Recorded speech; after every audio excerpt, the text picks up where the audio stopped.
Dave Brower, we saw a bit of an upset in that first stakes event today to kick off the Big Five. Violet Stride 16-1. Nice Big Five pool here this afternoon, well over 10,000 with that low 15% takeout.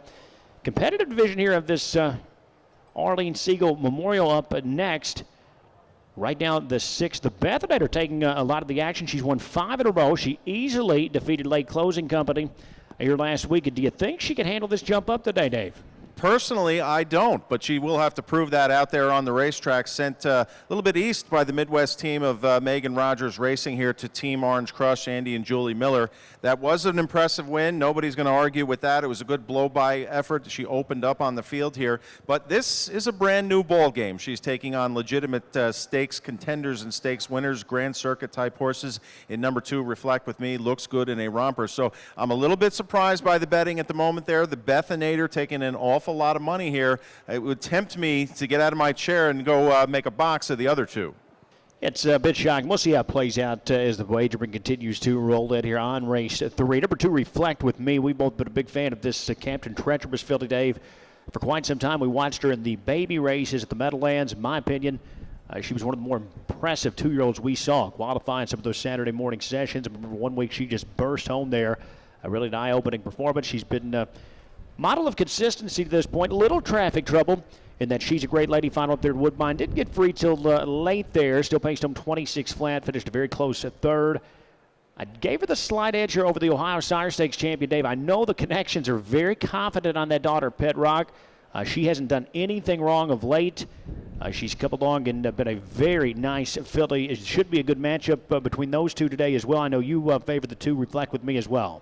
I did go that way, but I wouldn't be surprised by either of these great fillies winning. You and I got a chance to chat with Looks Good in a Romper's driver, Chris Page, last night. He was extremely confident and couldn't wait for this race this afternoon. This is going to be her first start over a big track, and we'll look to see just how fast she really is. But it's not going to be a cakewalk by any means.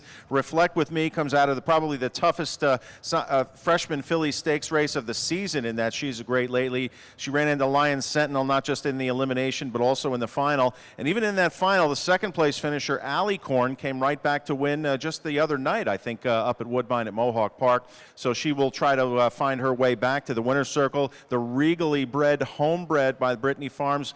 Mr. Siegel co-owns with Brad Grant, who is here with us, I think, this afternoon as well. So she's looking to find the winner's circle again.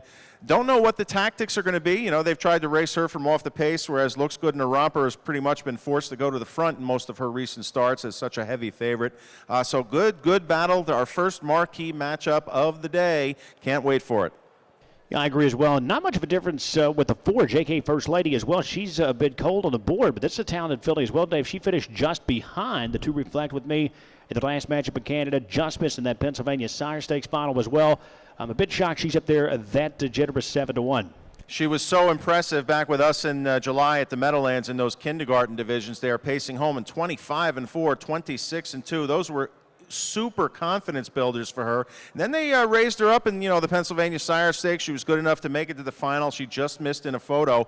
She's got 3 straight finishes right behind Lion Sentinel, so I'm sure JK First Lady will be happy that top filly is not with us as well. I happened to see Nancy Johansson warming up JK First Lady, and I would give it a plus rating. So if you needed another price to try and split the favorites, that's the way maybe you should go. Okay, that's a look at the third race. Freshman pacing fillies getting set here to turn and head towards that starting gate. This is your last chance for the early pick 3.